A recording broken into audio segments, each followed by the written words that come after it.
Hi, welcome back to Maxim's Inside Track.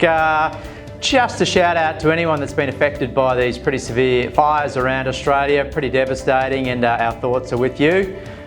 Moving on to the dairy side of things, GDT up slightly, carried by the powders, both whole milk and skim up, and fats easing. I'll start this with full cream milk powder.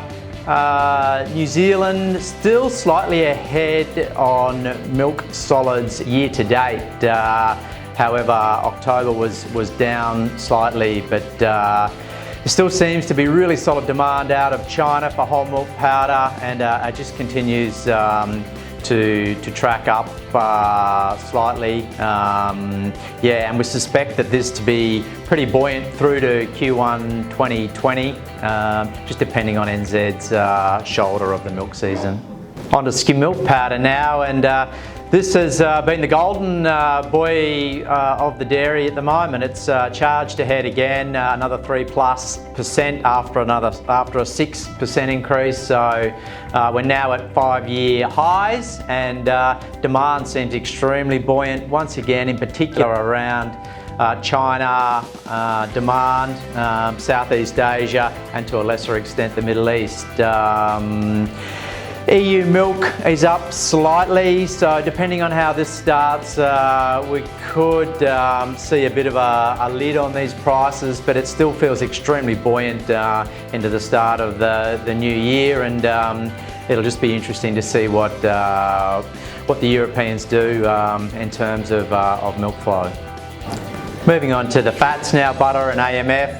Both these products came off slightly. The NZX futures predicted these to go up slightly, so it was a bit of a contradiction there. It feels as though there is product out of Europe at reasonable numbers. Oceania product is relatively scarce. Australia's milk is down about 4.5%, 5% on last year.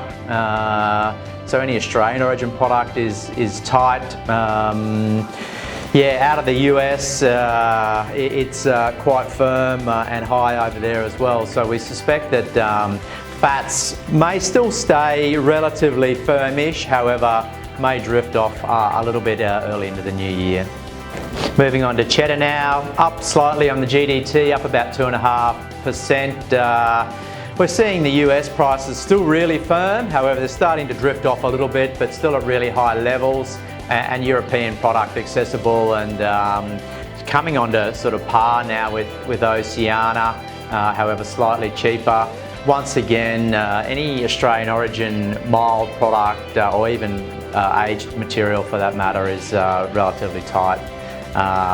Should sort of be sideways. There's a Brexit to be considered and what that looks like, so we think cheddar sideways-ish for the moment.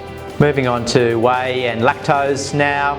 Whey prices have come up a little bit, however not really rallying away from us, and lactose is flattish. Obviously you've got two different food and feed grade as well as pharmaceutical grade, so there's a bit of a disparity through those products.